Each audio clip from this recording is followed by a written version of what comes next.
ورق العنب موجود حاليا في الأسواق.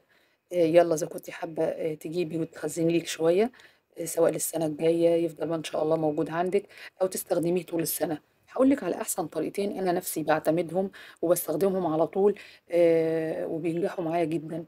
منهم طريقة تعتبر هي الطريقة الشائعة، وفعلًا هي تعتبر نمرة 1 في طرق تخزين ورق العنب، والطريقة التانية حلوة برضه جدًا، لإنها بتفضل معاكِ فيها تخزين ورق العنب ممكن سنة، ممكن 2 زي ما أنتِ عايزة، فده للناس اللي جايبة كميات كبيرة وعايزة تخزّن بأكتر من طريقة، تمام؟ يالّا تابعوني أقول لِك على الطريقتين، وما تنسوش إذا عجبكم الفيديو اشتركوا في قناتي على اليوتيوب مطبخ أماني شتا، وما تنسوش اللايك والشير لكل حبايبكم، يالّا بينا. زي ما أنتم شايفين أنا مقسّمة الورق يعني ورقة كبيرة شوية، تمام، في هنا الحجم اللي هو الوسط، في الحجم اللي هو الصغير. طب ليه أنا مقسّماهم كده؟ هو بس لسهولة لَف الورق على بعضه، زي ما هنشوف مع بعض دلوقتي، بيبقى سهل جدًا عليكِ تلفّيه بإحكام، وطبعًا يتحافظ عليه، غير لمّا بتبقى ورقة كبيرة وورقة صغيرة ما بتبقاش الدنيا سلسة أوي في التعامل معاه بعد ما نفرّزه ونبدأ نطلّعه تاني عشان نستخدمه. فيالّا تابعوا معايا الطريقة إزاي نبدأ نستخدم أول طريقة أو نعمل أول طريقة وبعدها الطريقة التانية إن شاء الله. أول طريقة هنجيب الاسترتش رول ونفرده كده على الرخامة بتاعة المطبخ بالشكل ده عشان يلزق معاكي. هنجيب بس سكينة نحاول نقطع بيها، ونجيب مثلا لفة من اللفات اللي احنا عاملينها اهي كلها مرصوصة على بعضها. طبعا راعي دايما وانت بتجيبي ورق العنب تجيبي الورقة الفاتحة الطرية اللي ما تكرمشيها بايديكي كده ما تتكسرش، كمان يكون العروق بتاعتها دي بتبان قدامك رفيعة جدا، بلاش اللي فيها العروق الخشنة. هنبدأ هنا نلف كده الاول باقي الورق كده اهوت، ونلف بقى كده، وانت بتلفي بتشدي جامد جدا على الرول اللي بتعمليه علشان ما يبقاش فيه اي هوا، وتلفي الجنب ده والجنب ده بالشكل ده، تبقى معانا كده شايفه اهي. تقعد معاكي فتره طويله زي ما انت عايزه، ما فيهاش هوا خالص، لان اكتر حاجه بتبوظ الورق العنب وبتخربه وهو في الفريزر ان يكون داخل الكيس هوا. مع التتليج بيجمد الورق وبيخليه يتفرفت لما تيجي تستخدميه. هعمل معاكم كمان واحده اهي، تمام، ونقطعها بالسكينه. الرول الصغير ده او الورق البيبي الصغير ده اللي بنحطه في الفراغات في الحله لما بنيجي نلف ورق العنب بنكمل بيه كده الاماكن الفاضيه.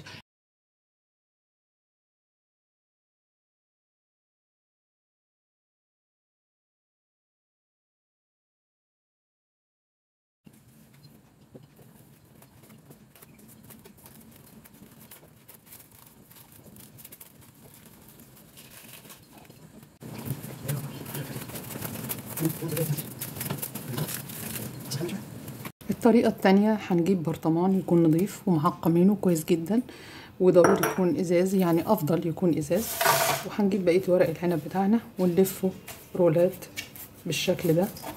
تقدري في الحالة دي طالما انت هتسيبيه بره مش هتفرزنيه يعني مش هتحطيه في الفريزر، تقدري في الحالة دي ممكن تغسليه لو انت عايزة وشايفة ان عليه مثلا تراب كتير او حاجة فعايزة تنضفيه، فتقدري في الحالة دي تغسليه بمية وتصفيه كويس وبعدين تحطيه في البرطمان. ليه بقى بنغسل اللي هو بندخله الفريزر زي ما قلنا؟ علشان خاطر المية لما بتكون موجودة على سطح الورقة بتتجمد في الفريزر وبتعمل تلج، وما بتيجي تفكيها بتتكسر وما بتبقاش طبعا احسن حاجة يعني. تمام، هنكمل بقية الطريقة بالشكل ده.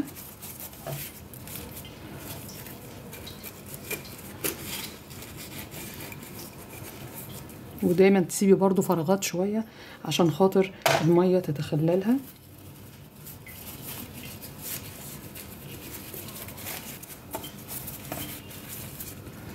بالشكل ده.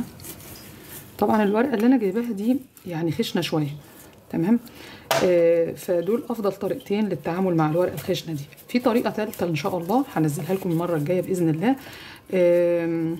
دي حلوة جدا للورق لما تكون ناعمة، بالذات اللي هو ورق العنب البناتي، انما ده ورق العنب الاحمر اللي هو موجود حاليا في الاسواق. هكمل البرطمان وارجع لكم. هنا بقى هنعمل محلول الملح بتاعه، هيبقى عبارة عن هنا عندي 4 كوبايات مية يعني لتر تقريبا. هحط عليه 3 معالق كبار من الملح. تقدري تستخدمي الملح الصخري او الملح العادي، انا استخدمت ملح عادي. معلقة كبيرة من السكر، تمام.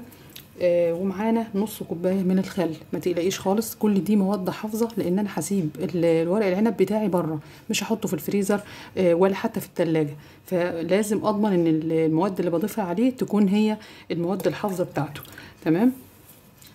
وهنقلب بقى كل ده كويس جدا.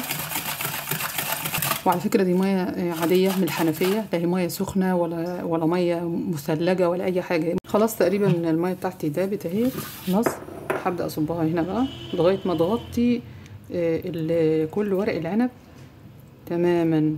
نضغطها كده بالمضرب.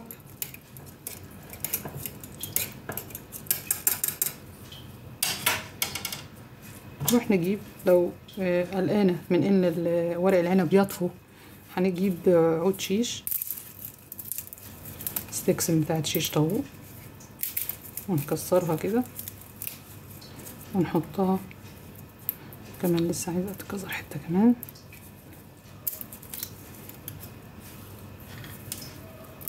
نعملها زي ايه، حرف اكس كده، تبقى معانا بالشكل ده. الاكس دي هتمنع الورق العنب ان هو يطفو ويطلع فوق ويفضل في المحلول الملح طول فترة الحفظ. هجيب استرتش راب وننضف فيها البرطمان كده،